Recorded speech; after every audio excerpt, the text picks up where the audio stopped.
வணக்கம் நண்பர்களே, வாழ்க வளமுடன் நலமுடன் வாழ்க வையகம். எல்லாருக்கும் வரலட்சுமி நோன்பு எல்லாம் பிஸியாக இருந்திருப்பீங்க. எல்லாரும் நல்லபடியாக கும்பிட்டுருப்பீங்க.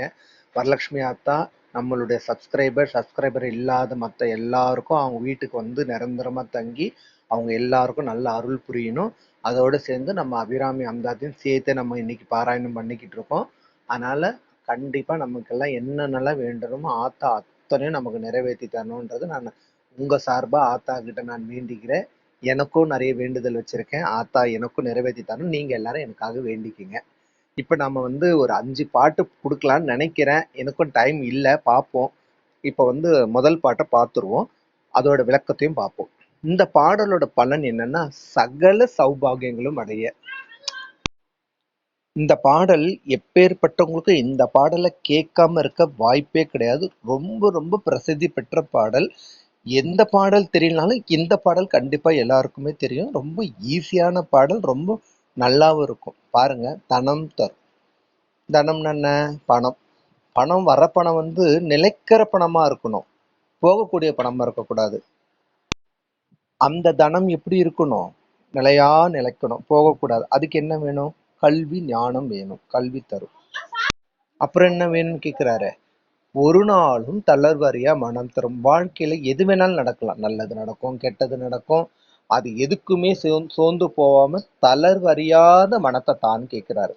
அதுக்கப்புறம் கேட்கிறாரு, தெய்வ வடிவம் தரும். தெய்வம் ஒருத்தவங்களை பார்க்கும்போது நம்மளை அப்படியே கையெடுத்து கும்பிடணும் போல தோணும். அப்படி ஒரு பிரகாசமான ஒரு வடிவத்தை வேணும்ன்றாரு. நெஞ்சில் வஞ்சம் இல்லா இனம் தரும். இந்த காலத்துல அதானே தேவை. எல்லாருக்கும் போட்டி, பொறாமை, கெட்டெண்ணம் அந்த மாதிரிலாம் நம்மளை சுத்தி இல்லாம நமக்கு நெஞ்சில் வஞ்சம் இல்லா இனம் தரும். அப்புறம் என்ன கேட்கிறாரு? நல்லெண்ண எல்லாம் தரும். நல்லெண்ண எல்லாருக்கும் எல்லாம் நல்லதா அமைஞ்சிடாது இல்லையா? இப்போ மழை வரும்னு எதிர்பார்த்துட்டு இருக்க விவசாயிக்கு மழை நல்லதா இருக்கும். ஆனா செங்கல் சூளை வச்சிருக்கிறவங்களுக்கு அன்னைக்குதான் போட்டிருப்பாங்க. மழை வந்தா என்ன ஆகும்? செங்கல் எல்லாம் இதா போயிடும் இல்லையா? அந்த மாதிரிதான். சோ யார் யாருக்கு நல்லதோ அவங்கவுங்களுக்கு நல்லெண்ண எல்லாம் தரும். அன்பர் என்பவருக்கே கணம் தரும் பூங்குழலால். யாருக்கு? இதெல்லாம் எந்த அன்பருக்கு கிடைக்குமா? கணம் தரும். மிக உயர்ந்த நிலையை தருபவள் பூங்குழலால். யாரு? அபிராமியினுடைய கடைக்கண்கள் யாருக்கு படுகிறதோ அவர்கள் அனைவருக்கும் சகல சௌபாகியங்களும் கிடைக்கும். இதேதான் அருணகிரிநாதர் முருகப்பெருமான்கிட்ட சொல்லுவாரு திருப்புகழ்ல. சரணகமல் ஆலயத்தை 1/2 நிமிஷம் நேரமட்டில் தவமறு தியானம் வைக்க அறியாத சரசரமுடி. அந்த பாட்டுல ஒரு அழகான லைனும் வரும். சகல செல்வ யோகமிக்க பெருவாழ்வு தகமசிவ ஞானமுக்தி பரகுதுரை நீ கொடுத்து உதயப்புரிய வேணித்த வடிவேலா அப்படின்னு வரும். ரொம்ப அழகான பாடல் திருப்புகழ்ல. நான் நம்ம சேனல்ல தனியாவே அதை நம்ம போட்டிருக்கோம். நிறைய பேர் அதை பார்த்துருப்பாங்க. அப்படி இல்லைன்னா பாருங்க. கண்டிப்பா அது சகல செல்வ யோகமுக்கு கிடைக்கும். அந்த பாடலை பாடணும். அதே மாதிரி நமக்கு இப்ப அபிராமி அந்தாதியோட இந்த பாடலை பாடும்போதும் சகல சௌபாகியங்களும் நமக்கு கிடைக்கும். இப்படி ஒரு அழகான பாடல் எல்லாருமே கேட்டிருப்பாங்க. இது அழகா படிக்கலாம். தனந்தரும் கல்வித்தரும் ஒரு நாளும் தளர்வறியா மனம் தரும். தெய்வ வடிவம் தரும். நெஞ்சில் வஞ்சம் இல்லா இனம் தரும். நல்லென எல்லாம் தரும். அன்பர் என்பவருக்கே கணம் தரும் பூங்குழல் அபிராமி கிடைக்கவில்லை. அடுத்து 70வது பாடல் பார்த்துருவோமா? நுண்கலைகளில் சித்தி பெற. அதாவது நுண்கலைகள்ல சித்தி பெறணும். நல்ல லெவல் வர்றதுக்கு முதல்ல பாடலை பார்த்துட்டு விளக்கத்தை பார்க்கலாம். கண் கழிக்கும்படி கண்டு கொண்டேன் கடம்பாடவியில் பண்களிக்கும் குரல் வீணையும் கையும் பயோதரமும் மண்களிக்கும் பச்சை வண்ணமும் ஆகி மதங்கற்குல பெண்களில் தோன்றிய எம்பெருமாட்டி தன் பேரழகே. எவ்வளவு அழகா சொல்ற பாருங்க. இதோட விளக்கத்தை பார்த்துட்டு வந்துடலாம். இந்த பாடல்ல அபிராமி பட்டர் என்ன சொல்றாருன்னா, கண் கழிக்கும்படி கண்டு கொண்டேன். இப்ப கடவுளை நம்ம மூலஸ்தானத்துல பாக்குறோம். கண்ணுன்னா இன்னும் ஒரு 2 நிமிஷம் பார்க்க கூடாதா? அப்படி மனசு ஏங்கும் இல்லையா? அந்த கர்ப்பகிரகத்தை ஆத்தோட தரிசனத்தை பார்த்துக்கிட்டே இருக்கலாம்னு தோணும் இல்லையா? ஆனா நம்ம எல்லாம் என்ன பண்றோம்? போறோம், 2 செகண்ட் கூட விட மாட்டாங்க. ஏன் திருப்பதி ஏழுமலையான்னு பார்த்தோங்க, 4 கணக்குல உட்காந்துருப்போம். ஆனா 2 செகண்ட் தான் விடுவாங்க. என்ன பண்றது? நம்மள மாதிரி ஜனங்க அங்க வெயிட் பண்றாங்க இல்லையா? அந்த மாதிரிதான் மனசு ஏங்கும். அந்த கண்ணே பொறாமப்பட்டுச்சா, அது கண்ணே சந்தோஷப்படுற அளவுக்கு ஒரு பார்த்துட்டாராம். கண்டு கொண்டேன். எங்க? கடம்பாடவியில்.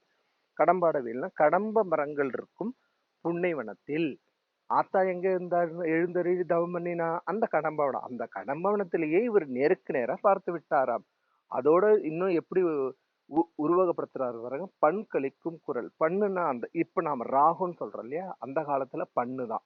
திருஞான சம்பந்தர் இவங்கெல்லாம் பாடல் பாடும்போது பண்ணை வைத்துதான் பாடுவார்கள். அதிலிருந்து தோன்றுக ராகம். அந்த பண்ணே சந்தோஷப்படுமா? அதுக்கு இருக்கிற குரலே அந்த பண்ணு நம்மள விட இவ்வளவு இனிமையான குரலா இருக்கேன்னு அந்த பண்ணு சந்தோஷப்படுமா? வீணையும் அதுக்கப்புறம் என்ன சொல்றாங்க, அந்த வீணையும் கையும் பயோதரமும். அந்த வீணையை வந்து எப்படி தாங்கி பிடிச்சிருப்பாளாம், அந்த தனபாரங்களின் மேல் தானே வீணையை வச்சு பிடிச்சிருப்பாங்க. அப்போ அப்படி வீணையும் ஏத்தி பிடிச்சிருக்க அந்த வீணையும் இயங்குமா. அதுக்கப்புறம் பாருங்க, மண் கழிக்கும் பச்சை வண்ணம். ஆத்தா இருக்கிற நேரம் பச்சை. ஏன்? அவள் எந்த மண்ணில் என்ன செய்தாலும் அதை துளிர்த்து விடுவாள். அதனால்தான் ஆத்தாலும் மரகத நிறத்தில் பச்சை நிறமாக இருக்கிறாள். ஆகி மதகர் குல பெண்களில் தோன்றிய அம்பாள் தவம் பண்றதுக்கு எந்த நாட்டு ராஜாக்கு வந்தாரு? மதங்க முனிவருக்கு மகளாக தான் பிறந்தார். அந்த குலத்தில் தோன்றிய பெண்ணுக்கு அந்த குலத்தில் தோன்றிய அழகான பெருமாட்டியேன்னு அழகா பாடலை முடிக்கிறார். பாடலோட பலன் என்ன தெரியுமா? எந்த கலைகள் நாம் தேர்ச்சி பெற்றாலும் அதில் மதிநுட்பத்துடன் நாம் விளங்குவோம். சும்மா பேசுறோம் பேசாம அந்த பேச்சில் ஒரு நுட்பமும் கருத்தும் தெளிவும் இருக்கிற அளவுக்கு நமக்கு சித்திகள் கிடைக்கும். அதுதான் அந்த பாடலோட பலன். 71 மனக்குறைகள் தீர்ந்து மகிழ்ச்சி பெற. அழகுக்கு ஒருவர் ஒவ்வாத வள்ளி அருமறைகள் பழகி சிவந்த பதாம்புயத்தால் பனி மாமதியின் குழவி திருமுடி கோமலை ஆமலை கொம்பிருக்க இழவுற்று நின்ற நெஞ்சே இறங்கே உனக்கேன் குறையே. எவ்வளவு அழகா சொல்றாரு பாருங்க. பாடலோட விளக்கத்தை பார்த்துட்டு வந்துடலாம் வாங்க. இந்த பாடலோட பலன் என்னன்னா, மனக்குறைகள் தீர்ந்து மகிழ்ச்சி கிடைக்கும். அதாவது பழைய துன்பங்கள், பழைய நமக்கு வந்து இது நடந்திருக்க கூடாதுன்னு நினைச்சு நினைச்சு கஷ்டப்பட்டுட்டு இருக்கிற துன்பங்கள்லாம் விலகி மனக்குழப்பங்கள் நீங்கி மன தெளிவு பெற்று மகிழ்ச்சியாக மாறும்.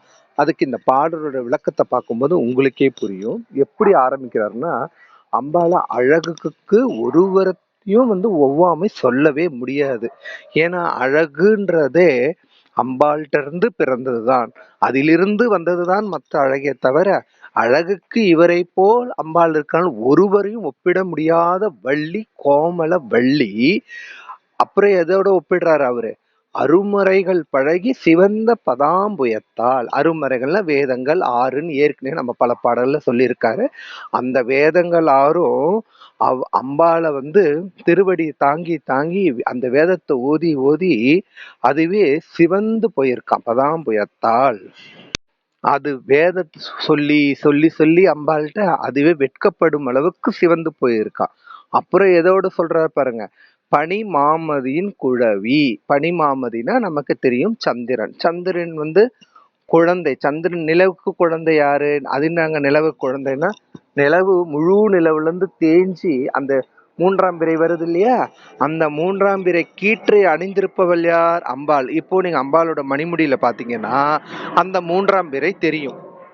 அந்த 3ஆம் பிறை அணிஞ்சிருக்கிற ஷாமலை கொம்பு இருக்க கொம்பு, அந்த கீற்றை தான் ஒரு கொம்புன்னு சொல்றாங்க.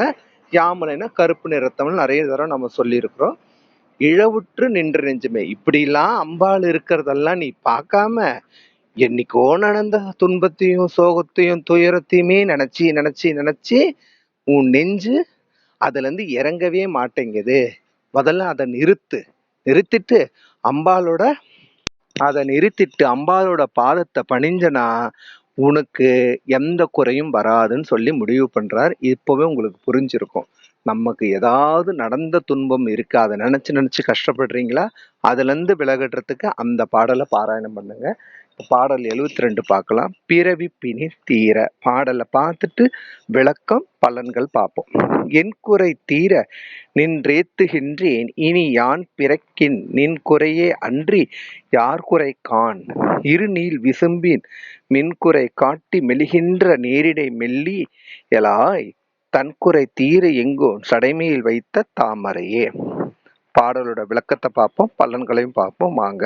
இந்த பாடலோட பலன் என்னன்னு பார்த்தோம்னா, பிறவி பிணி தீர. பிறவி பிணினா தெரியும், இந்த மனித பிறவி வேண்டான்னு எப்பேற்பட்ட அறிஞர்களும் சித்தமாக புருஷனும் அந்த மனித பிறவி வேணான்னு கேட்டிருக்காங்களே தவிர யாருமே பிறவி பிணி வேணும், நான் தொடர்ந்து மனித ஜென்மமே எடுக்கிறேன் சொல்லதே கிடையாது. இப்ப இதுல அவர் என்ன சொல்ல வர்றாரு பாக்குறேன்னா, என் குறை தீர நின்றேத்துகிறேன். என் குறை உங்ககிட்ட சொல்றேன். எப்படி? வழிபாடு. ஏத்துகிறேன்னா வழிபாடு. நான் உன்னை தொழுது என் குறைய உன்கிட்ட சொல்றேன். என்னன்னு? இனி யான் பிறக்கின், எனக்கு பிறக்க வேண்டாம். அப்படி நான் பிறந்தா அது என் குறை இல்ல. யார் குறை? உன் குறை. அது என் குறையா? நான் தான் வேண்டான்னு சொல்றேன். நீ என்ன பிறக்க வச்சா அது ஏன் தப்பு இல்ல, அது உன் தப்பு. அதுதான் சொல்றாரு. அன்றி யார் குறைக்கான? யார போய் சொல்ல முடியும்? உங்ககிட்ட வேணாம்னு சொன்னதுக்கு அப்புறம் நீ தான் அதுக்கு எனக்கு என்ன பண்ணணும்? ஒரு தீர்வு கொடுக்கணும். நீயே என்ன பிறக்க வச்சனா அது உன் தப்பு தான்றாரு. அதுக்கப்புறம் என்ன சொல்ல போறாங்க? இரு நீள் விசும்பின் மின் குறை காட்டி. அதாவது நீள் விசும்பின், நம்ம பூமியில இருந்து பார்க்கும்போது ஆகாயம் நல்லா பறந்து விரிஞ்சு எல்லை இல்லாததாக இருக்கும். அந்த எல்லை இல்லாததுல நீள் விசும்புனா மழை, மழைன்னு ஒண்ணு வரும்போது எல்லையே அளக்க முடியாத வானத்துல மழை வரும்போது மின்னல் ஒண்ணு வரும். அந்த மின்னல் கீற்றை நம்மளால பார்க்க முடியுமா? பார்க்க முடியாது. அப்படி அந்த மின்னல் கீற்று மாதிரி இருக்கக்கூடிய மெல்லிய இடையால் மெலிகின்ற நேரிடை மெல்லியலால் அப்படின்றது சொல்றாரு. அதோட சேர்த்து என்ன சொல்றாரு? மெல்லியலால்னா இன்னொன்னு சொல்லலாம், ஒரு மென்மையான குணம் படைத்தவள். ஏன்னா ஃபர்ஸ்டே அவர் என்ன பண்றாரு? கொஞ்சம் கோச்சிக்கிறார். என் குறை இல்ல, என் குறை உங்ககிட்ட சொல்லிட்ட, நீ போய் பாத்துக்கோன்ற. ஆனா நீ பார்க்க மாட்டேங்கிறன்னு அப்படி சொல்லிட்டாரு. அதுக்கப்புறம் அவரை சமாதானப்படுத்தி புகழுறாரு. இப்படி மென்மையான குணம் படைத்த நீ யாருக்கு வழி சொல்லியிருக்காரா? பரமேஸ்வரன். எம்கோ சடை வைத்த தாமரையேன்னு சொல்றாரு. என்னன்னா, பரமேஸ்வரனோட பிரச்சனையே நீ தீர்த்தவள், என்னோட குறையை உன்னால் தீர்க்க முடியாதா? அப்படிங்க. பரமேஸ்வரன் பிரச்சனைன்னா சிவம் அசைவற்றது, சக்தி அசையும் தன்மை கொண்டது. சக்தி சிவனுடன் சேரும் போது மட்டுமே சிவம் அதனுடைய இயக்க நிலையை அடையும். இதுதான் அதோட விளக்கம். எவ்வளவு அழகா சொல்றாரு பாருங்க. இப்ப பாடல 73 பாத்துரலாம். பெண்களுக்கு குழந்தை பேர் இந்த காலத்துல ரொம்ப ரொம்ப முக்கியமானதுங்க இது. இதுக்கு அப்புறம் தனி பலனே தேவையில்லை, பாடலை பார்த்துருவோம். தாமம் கடம்பு படைப்பஞ்சபானம் தனுக்கரும்பு யாமம் வைரவர் ஏத்தும் பொழுதெமக்கென்று வைத்த சேமம் திருவடி செங்கைகள் நான்கொலி செம்மை அம்மை நாமம் திரிபுரை ஒன்றோ இரண்டு நயனங்களே. அழகா சொல்றா பாருங்க. விளக்கத்தை பார்த்துட்டு பலனையும் பார்த்துருவோம். இந்த பாடல்ல முக்கியமா குழந்தை பேர், இதுதான் பலன். பாடல் எப்படி சொல்றாரு பாருங்க. தாமம் கடம்பு. தாமம்னா மலர் மாலை. இன்னொரு அர்த்தம் நகரம்.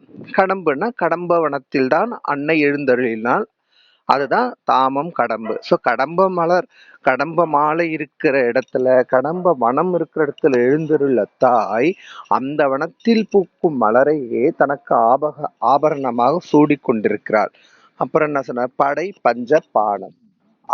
அம்பாளுக்கு என்ன படை இருக்கு? பஞ்ச பானம், 5 பானங்கள், அதாவது ஆயுதங்கள். ஏற்கனவே நிறைய பாடல்ல பார்த்துருவோம். 5 மலர்கணைகளை, ராஜராஜேஸ்வரி ரூபம் தான் அம்பாளோட ரூபமும். 5 மலர்கணைகளை அம்பாள் வைத்திருக்கிறாள். அதோட என்ன சொல்ல? தனு கரும்பு.